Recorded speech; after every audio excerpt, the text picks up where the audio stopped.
on 20 on ID. A Soviet immigrant pursuing the American dream, clearing his land to build a home. And the neighbor, he says, standing in his way. Stop cutting trees! Then... What's going on there? Well, the neighbor assaulted me and I shot him. Was he acting in self-defense? He acted like a gangster, like a tough guy, like a mafioso. Or was he just out for revenge? Vilken saw himself as this sort of modern-day Dirty Harry. Go ahead.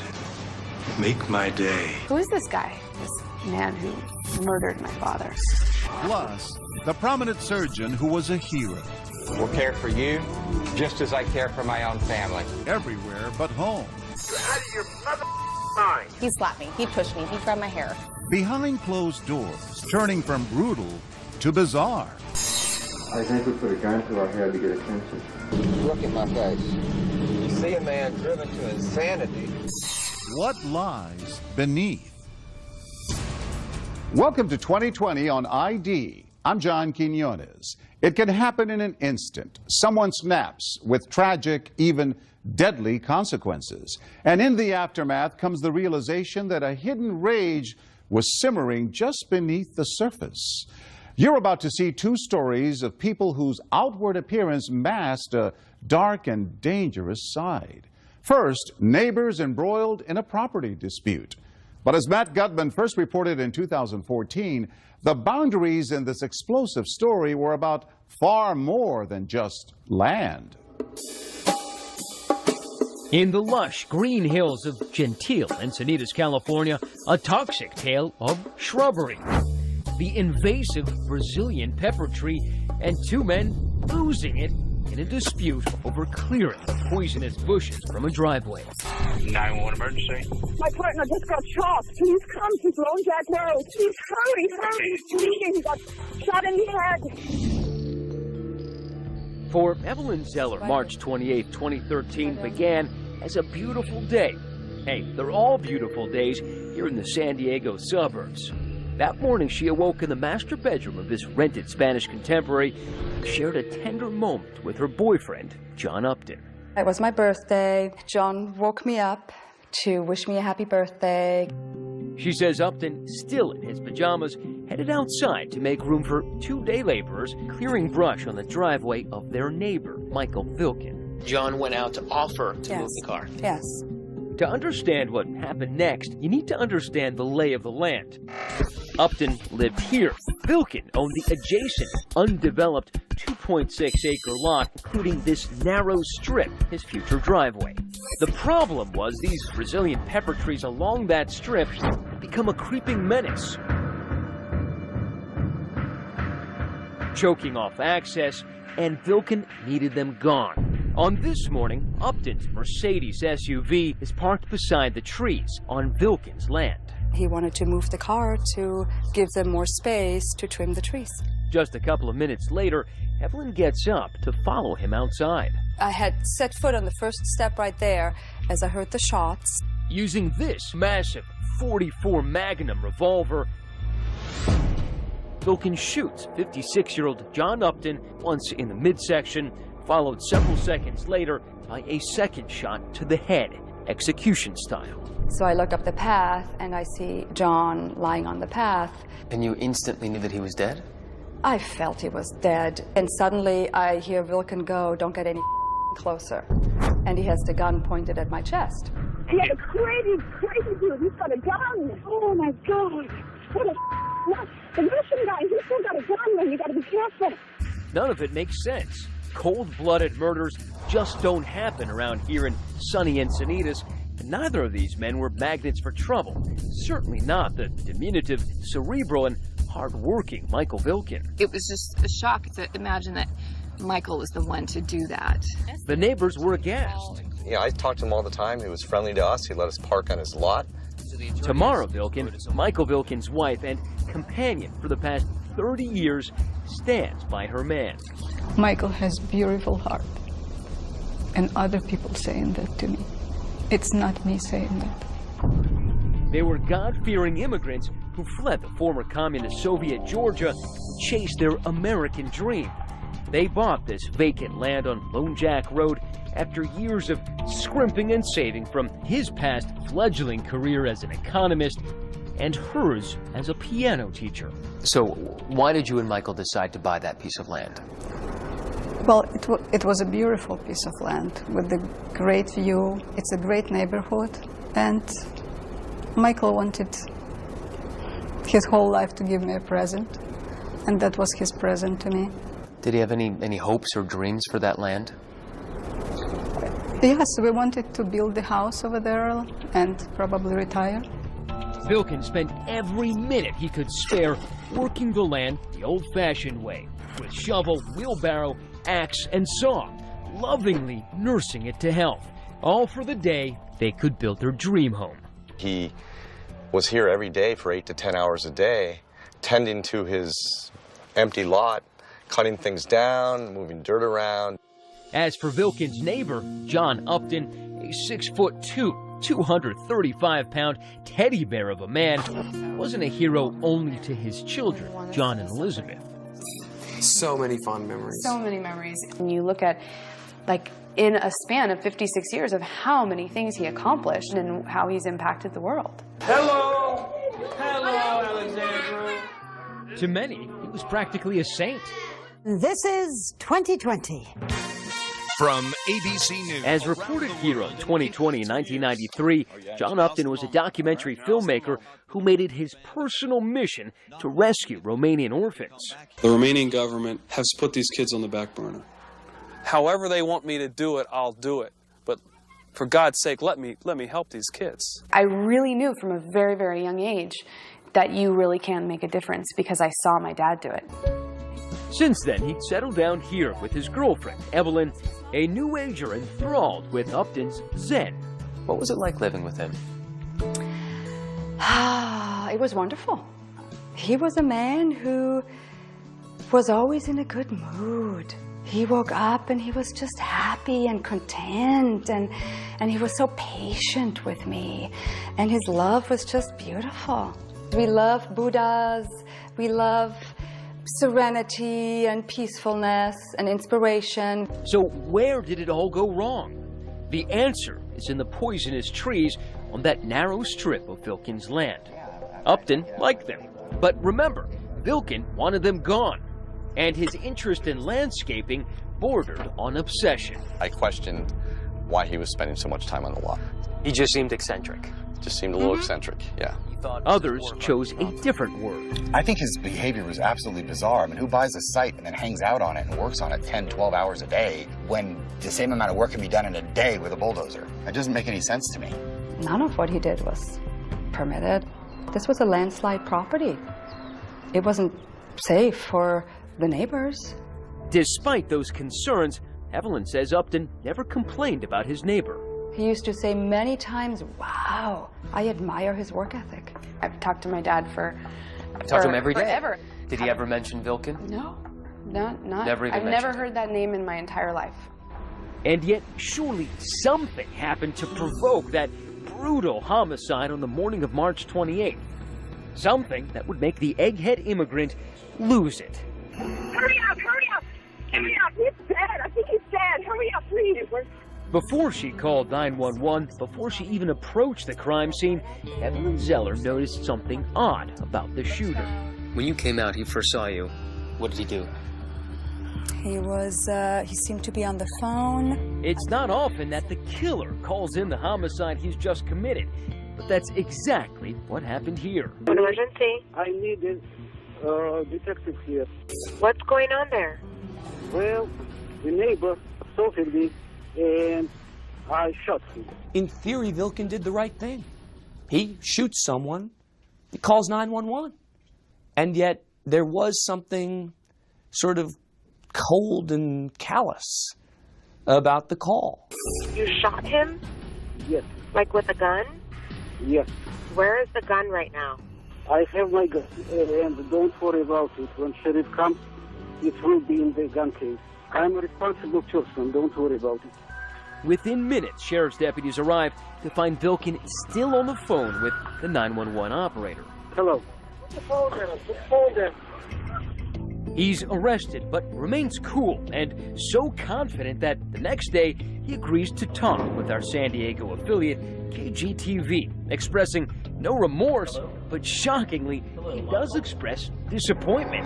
The performance of the massive handgun he used to kill John Upton. This .44 Magnum, because he says it failed to drop him with one shot. But somehow he made 2 or 3 steps, and I was in disbelief. I shot him in the head. Michael Vilken's mission to rid his driveway of Brazilian pepper trees had somehow opened the door to a dark place in his mind where he could justify taking a man's life. Who is this guy? This man who murdered my father in cold blood. For what?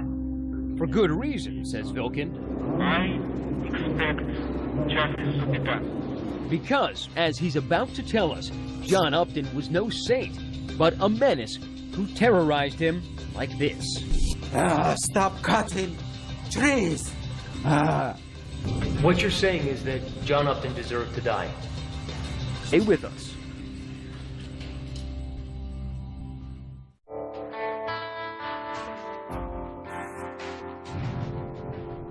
One year after blowing away his neighbor with a cannon of a handgun, Michael Vilken is on trial. The stakes are high, a total of 50 years to life if convicted of first-degree murder. But Vilken is unfazed. He's confident that this was no murder, but an act of self-defense. This case was justified. Self-defense. Mr. Vilken protected his life and shot John Upton. You have to wonder whether Vilken saw himself as this sort of modern-day Dirty Harry, out there to protect himself against the bad guy in defense of a principle. Go ahead. Make my day. He told me, you are a fanatic. The way he looked at me would fry a hamburger. Mr. Vilken loved owning that piece of land. The defense strategy was to put the victim on trial. According to Vilken, his neighbor, John Upton, seen as a saint for his selfless work rescuing abused orphans in Romania, had a volcanic temper which had been erupting on Vilken with increasing ferocity as Vilken pursued his assault on those trees. The heart of the defense here was that Upton was a threat to Vilken, that he wasn't just this lovable, friendly guy, but he was an angry, aggressive guy who came after Vilken. The body language was, don't cut the trees here. When he was talking to me angrily, it was like, But what could have transformed Upton from a global do-gooder to the ogre next door? Remember, he didn't even own his home. He was just renting there. The trees were on Vilken's property, and he had every right to cut them down. As he's standing on this man's own land. The issue is that, for Upton, these Brazilian pepper trees weren't just pretty. They provided him and his girlfriend, Evelyn Zeller, with precious privacy. Well, he took privacy away. It was just like, wow, do you really need to cut these trees down too? I mean, you'll see how it looks. Rising in the witness stand, Vilken demonstrates how Upton would get in his face. Stop cutting trees! Do you solemnly state? And Vilken had a powerful witness to attest to this ugly aspect of John Upton's character. I would say John Upton was a bully, a dominant, controlling kind of guy. He liked to get in people's business.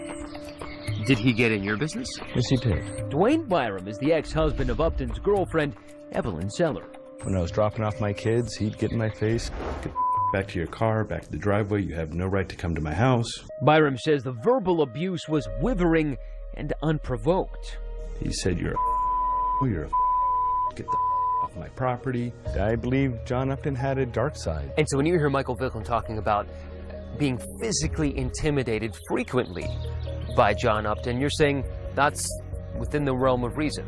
Yes, absolutely. Please have a seat as a witness. A sheriff's deputy testified that exactly 1 week before the homicide, Vilken called for help because Upton's vehicle was parked on Vilken's driveway, where he wanted to work. Mr. Upton got pretty angry and began pointing at Mr. Vilkin and said, "Don't come any closer to me." Something similar to that. In fact, Vilkin made several calls to the sheriff's department for help in dealing with John Upton, but profanity is not against the law, and Upton made no specific threats, so there was nothing the authorities could do. He did not threaten to break my neck. He did not threaten to break my legs, but I'm afraid of him. Afraid, but not deterred. Vilkin stood his ground, continuing to cut away at those trees while also purchasing that fateful .44 Magnum and warning the Uptons to steer clear. I nailed a sign. The sign said, "No parking on the 30-feet road." But was Vilkin secretly plotting something sinister? 2 day laborers whose faces we're not permitted to photograph testify that on the morning Vilkin went ballistic, they saw him carrying this gun case when he instructed them to remove the Brazilian pepper trees on the driveway where Upton's car was parked. He told you to, if someone came out, don't worry about getting involved. He would take care of it, correct? Yes. Yes, that's right. He was told basically, don't get involved in anything. Mr. Vilkin indicated that if somebody comes out, he had a gun for them. Vilkin then retreats a little way up the driveway to a partially obscure vantage point along the fence. Now, someone might suggest that you were lying in wait. If I wanted to wait for him, I would not cut bushes. I would grow the bushes, and with a rifle, I would wait in the bushes. And sure enough, within minutes, Upton emerges from his home. And he told you he was going to move his car, correct? I see it. Yes, that's right. I was just afraid to go to work there. Okay. Afraid of? Of John Upton. I was just very concerned that he might do something very dangerous. I took the gun out of the gun case and stuck it in the waistband. Why did you do that? I was getting ready for eventual confrontation. The prosecution had already put on a parade of witnesses to show premeditation. Sheriff's deputies turned Vilkin's claim of self-defense against him, saying he contacted them 5 times with questions about his right to carry a gun and stand his ground on his land. He was asking when it was legally justified to carry a firearm on his property and when he was justified in using it. I do. Ironically, no witness may have been more damaging to the defense than Vilkin himself. Detached, showing zero empathy for his victim, he coolly recounts the morning of March 28th. John Upton came out of his house and bullied him for the last time. When he was about 10 feet away, I saw a pistol in his right hand. It was like 1 second, and I pulled out my revolver and shot him. But in fact, there was no pistol in Upton's hand, just a BlackBerry. As a practical matter, in a case where you're claiming self-defense, with these facts, Vilkin almost had to testify. And yet, he was a pretty terrible witness. He calls the police. Vilkin's attorney, Richard Burkon, argues it was self-defense. Remember, Vilkin did not run. He stayed and called 911 himself. He could have planned this in such a way that he could have been on a plane to Russia before anybody showed up. But he stood there and he stuck around because he believes and he knows he did what he had to do. As the trial winds down, tomorrow Vilkin's faith in her husband and God remain unshakable.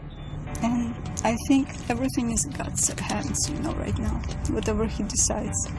She waits for justice in the sweltering heat of this lonely parking lot outside the jail.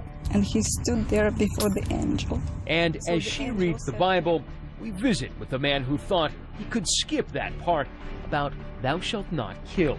Mr. Vilkin, hello. Hello. Are you hopeful? I'm always hopeful. But would the jury see a man just trying to stand his ground or a stone-cold killer? Has the jury reached verdicts? Yes, we have, Your Honor. Stay with us.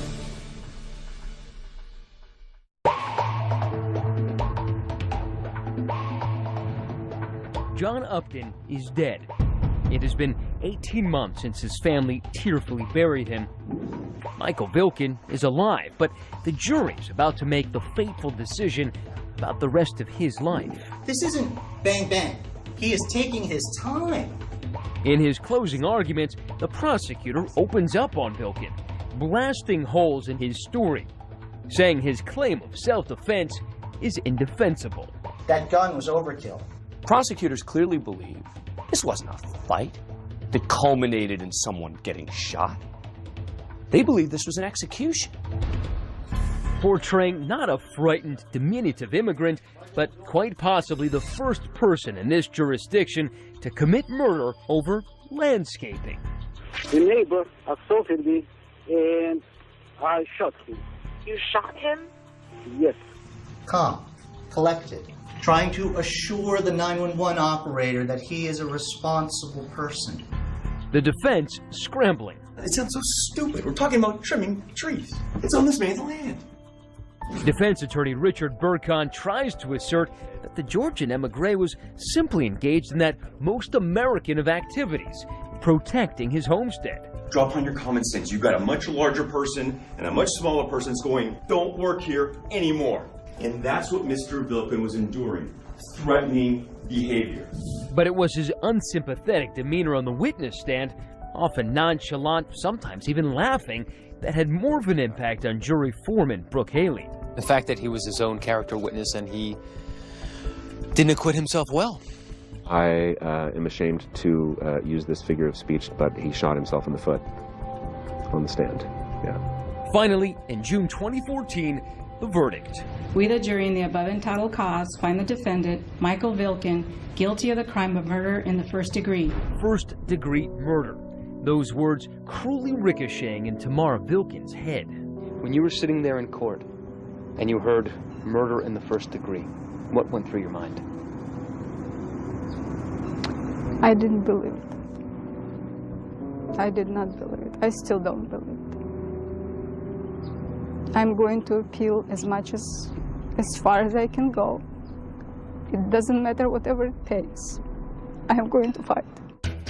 We meet outside the courthouse and jail complex. Inside, just a few yards down these grim, color-coded halls, behind that thick glass, we meet inmate Vilkin. Hello, Mr. Vilkin, how are you?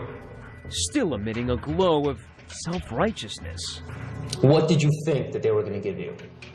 What was the verdict that you expected? The worst case, manslaughter. Vilkin says when he bought that land, he felt like a citizen farmer, nurturing it until he was ready to build. Why was it so important to you? What were your dreams for that land? I wanted to clear the land from the wood and to build a house there. Those fuzzy dreams, he says, were soon uprooted by his fear, or was it enmity for that bear of a neighbor, John Upton? Did he ever raise a hand at you? No, he did not. But I was afraid of him, really afraid, because he was roaring at me, he was yelling at me. On the stand and in person, you don't seem like someone who was afraid. Understand? Well, you didn't show any emotion. You never showed that you seemed afraid. I'm not a Hollywood actor. But in Vilkin's mind, he embellished the neighbor feud into a Hollywood mobster movie, starring John Upton as the villain.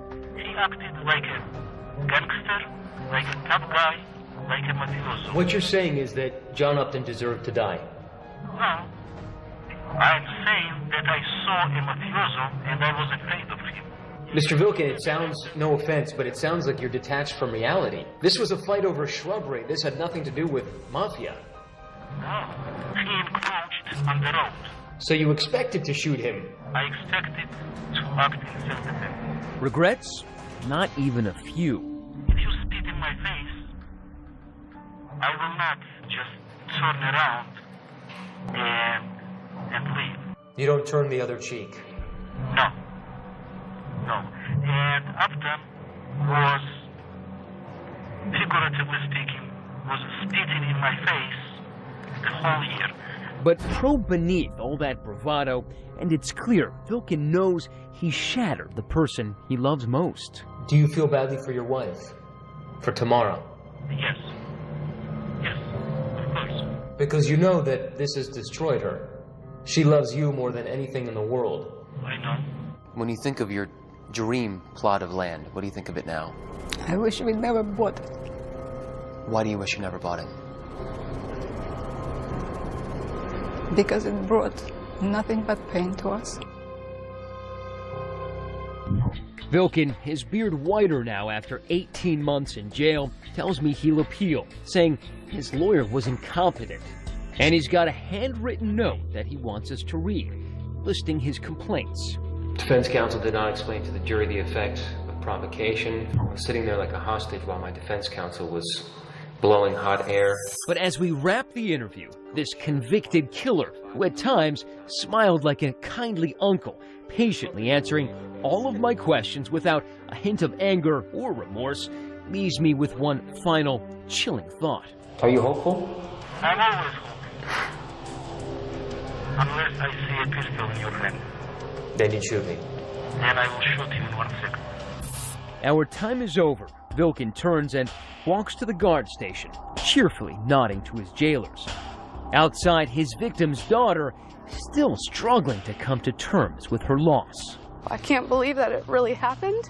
I wake up and I feel like, okay, when is this movie gonna end? And all for what? For nothing. That's the worst part.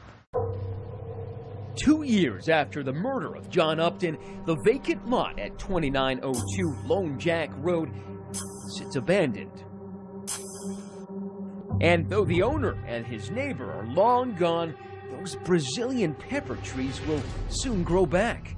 Their strangling vines and poisonous fruit, a testament to the toxic obsession that pushed one man over the edge. John Upton's father and children later filed wrongful death civil lawsuits against Michael Vilkin. Vilkin has denied the allegations. Up next, a famous surgeon basking in the public eye. The Brown Hand Center will care for you just as I care for my own family.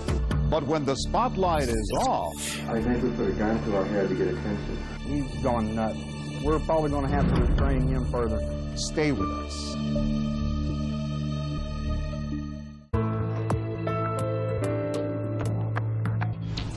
He was a famous doctor, respected for his skills and known for his family-friendly image. But as Elizabeth Vargas first reported in 2013, Dr. Michael Brown would become known for something else, something far more disturbing. Losing it at 30,000 feet isn't pretty. Like these twin sisters settling a family dispute in the aisles of coach class. Why if you would just let her beat, we would beat back! Or these dudes duking it out in the not-so-friendly skies. But when Houstonians heard the news that a local doctor had allegedly used his surgically trained hands to choke a flight attendant, you might have to excuse them if they thought, oh no, not again. You see, this isn't just any doctor. His name is Michael Brown. Guys, no pictures. It's ridiculous. And in recent years, he's had more appointments in courtrooms than operating rooms. I personally believe that he never sees himself as anything but a victim, and that he feels anyone that disagrees with him must be punished. And I think he's a very angry man.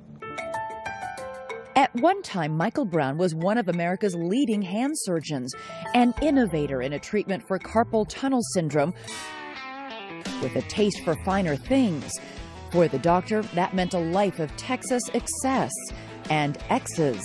He'd already been through 2 wives by the time he met 20-year-old Darlene in 1993. What was it about him that did captivate you? He was very sweet, just very attentive to me. Treated me like a princess in the beginning. Did he buy you gifts? Yeah, he absolutely spoiled me in the beginning. After 2 weeks, they were living together, married just about a year later, though it almost didn't happen except for Darlena's mother stepping in. When they decided to get married, and it was my fault, she decided on the wedding day, no, I don't get married. And I thought it was a jitters. To the outside world, Brown looked like a big-hearted healer. His TV commercials brought patients from around the nation to his Houston offices. He had fame. He had fortune. I personally train the doctors in the Brown procedure, and the Brown Hand Center will care for you just as I care for my own family. Daddy's baby girl. But Darlene says she soon found out how Brown treated his actual family. He used to be very, very sweet, very attentive to my needs, just abnormally sweet to me at all times. And then we get married and things changed. It was on the honeymoon that you saw the first example of Mike and his temper? We fought the entire time. We went to Maui, which is supposed to be, and it is gorgeous. However, we fought every single day. Back home, Darlena says her husband's volcanic temper often erupted when she would go out clubbing with her girlfriends, suspecting she was cheating, especially when he drank. Add to that volatile mix the doctor's beloved gun collection. Darlena was frightened, and after an early separation, she says things only got worse. What happened when you moved back in? That's when the abuse started. He slapped me, he pushed me, he grabbed my hair, hit my head up against the wall. Why did you stay in that house? He mentally brainwashed me. If I told him that I was going to leave, he'd threaten me. He would talk down to her. She was good. She never did anything right. She couldn't cook. I've been over there when why'd you fix this? This tastes like slop. You keep doing that person, you belittling them. And it's abuse. I didn't think anybody would believe me because he's the one that had all the money. He's the one that had all the power. They're in love. They feel like they can change the person, and the abuser makes the woman feel like it's her fault. And if you feel guilty and you feel vulnerable and you feel like it's something you've done, then there is this fear about leaving. By the year 2000, Darlena and Dr. Brown were still a couple with one baby and another on the way. Darlena figured that being pregnant, she'd get a break from her husband's scalding rage. She figured wrong. So what happened toward the end of your pregnancy, the incident that finally blew the lid off? I'm watching a show on TV at about 10 o'clock, and here he comes into the door. Mike comes in, and he immediately starts yelling that I don't love him. And I go into the kitchen, and I grab the phone, like I always did, to call my mom. And he grabs the phone from me and starts beating me over the head with the phone. She claims he grabbed her by the hair, dragged her into the bedroom. We had a 4-poster bed, and I saw the bedpost on the floor, and I'm like, oh no, this is going to be bad. And I was so used to it, though. Really? Yeah, I was used to it, which is just crazy. But the next thing I know, I'm on the ground, and he's sitting on my stomach, being 7 months pregnant, telling me that I am effing not going to have that baby. He took the bedpost and was just beating me over the back with the bedpost. She managed to escape, but says he now started shooting one of those guns. Luckily, he missed. She was able to call 911. I can't even open my right eye. I'm bleeding. I'm 7 months pregnant. Her face was all swollen. Her mouth was huge, and we'd beat on her head.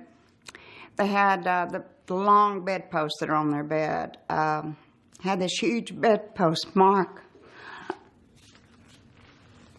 I'm sorry. All the way down her back. Soon after, Dr. Brown was arrested. This is police video right after Dr. Brown was taken into custody. He's gone nuts. We're probably going to have to restrain him further. Smashing his head against the squad car window. The very last abuse that he did on me, it made it totally public. It was in the news, and I was in the hospital for 3 days. And at that time, I felt that, you know what, everybody knows about it. This is my way out. Brown was charged with assault, and Darlena filed for divorce. As the separate proceedings worked their way through the courts, evidence turned up showing Dr. Brown's alleged behavior going from the belligerent to the bizarre. I think we put a gun to our head to get attention. Maybe a little bit, but we know it's futile. That's Dr. Brown recorded on his own video camera in 2001. Why is he holding a gun to his own head? He claimed he was simply working on a Hollywood script. People that do commit suicide, they don't do it to hurt people or because they want to do it or because they're cowards. They do it because they are being tortured during agony. And that's the only way to stop the pain. But Darlena doesn't buy it. She says it's evidence of a man on the edge. So that scene we see on this videotape was actually what you were seeing on a pretty regular basis inside this house? This, Yes. the prominent Houston doctor, was Yes. what he was really doing behind closed doors? Yes. Pretty scary. Dr. Brown claims he acted in self-defense the night he was arrested, but the jury doesn't believe him. Darlena won a $3 million divorce settlement. He can't hurt me this time because everybody knows. I think if you had to describe Mike in one word, it would probably be misunderstood. Brown's lawyer is Brian Weiss. It was his continuing bad choice in women, particularly a profile, if you will, of the same woman who would repeatedly show up in his life, somebody looking to get paid, somebody who viewed Mike as an ATM. Though he turned down our request for an interview, Dr. Brown did speak in this deposition. Darlena lied on the witness stand. Her mother lied on the witness stand the day of the trial, and the jury believed Darlena and not the truth. Ultimately, he pleaded no contest to aggravated assault charges in exchange for 10 years probation and set off to resume his life. But the doctor's inner demons would not be silenced. There would soon be a new wife, new accusations, more sensational headlines, and another judgment day in court. He went to rage and he grabbed her. He was a dangerous man, and I wanted him to be held accountable for what he did this time. Look at my face. You see a man driven to insanity. Stay with us.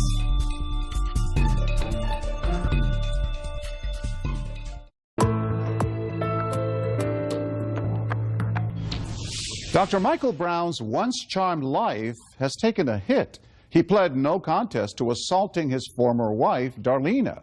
Now, as Elizabeth Vargas picks up the story, this surgeon may be down, but he's hardly out.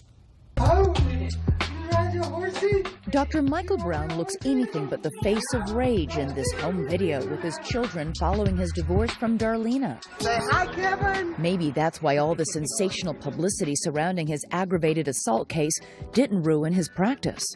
The caring father, the passionate CEO, somebody who has done so much good for so many people.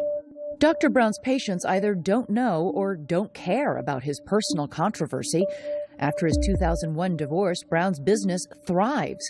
Several new offices open. He's got a private plane, new homes, and things were going great. That is until he was called before the Texas Board of Medicine. It seems the private plane wasn't the only way the good doctor was getting high. He certainly seemed to have a problem with cocaine, and that's how he ultimately lost his license.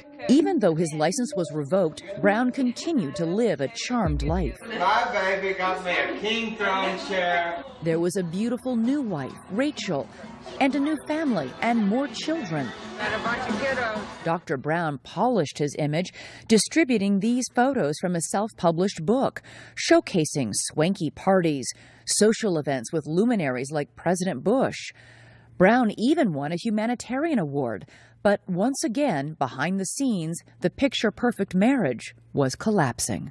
It sounds like there's an aspect of his personality that is all about control and him just being able to, in spite of everything that he has to lose, express himself in whatever way he wants to. There's something about the way his personality functions that he continues to just blame and react and hurt people, and he finds that acceptable. You're out of your mind. They did not. It's cost $50,000 since you called the police, Rachel. Rachel recorded these phone calls from Michael in late 2011. I am not the enemy, Rachel. You attacked me, Michael. You attacked me. Rachel, who declined to do an interview with 2020, wanted proof that Dr. Brown was out of control. Will you ask yourself that, you stupid? Those recordings became evidence after Rachel accused Brown of twisting her arm as if he meant to break it. Prosecutors charged him with felony assault. He's a repeat offender, and I think, and thought he was a dangerous man, and I wanted him to be held accountable for what he did this time. The trial of a prominent former hand surgeon is about to get underway. The case hits the local news, and Rachel takes the stand to tell her story. Reached back. When he threw it at me, I moved my head. I'm really proud of Rachel Brown. She stood up to him, she testified, and she told the jury what he did to her. But her testimony isn't convincing, and Dr. Brown's lawyers call her a money-grubbing gold digger. It was all about money. I think that's what happened in his previous divorce case. It was all about money. Any troubles that he's had can be traced to that. A jury has found a former surgeon not guilty of attacking his wife. In the end, the jury doesn't believe Rachel, and Dr. Brown is acquitted. I think everybody knows who Dr. Brown is. Very well-known hand surgeon. But you can't judge a case on who he is, what he has, what else. But I just feel like there was not enough concrete evidence to convict him. You can't worry about any prior cases. Triumphant in court, Brown's lawyers cut off his electronic monitor for the cameras. The judge has authorized me to cut it off. And the doctor was free once again to go about his business. I'm just relieved and want to take care of my kids and get on with my life. It seemed the doctor had vanquished all of his enemies, except perhaps himself. Fast forward to that flight from London, Dr. Brown allegedly wanted his dinner before the crew was ready. The crew claims that led to a shouting match, which ended with Brown grabbing and finally choking flight attendants, resulting in his arrest. Dr. Brown's attorney claims his client doesn't recall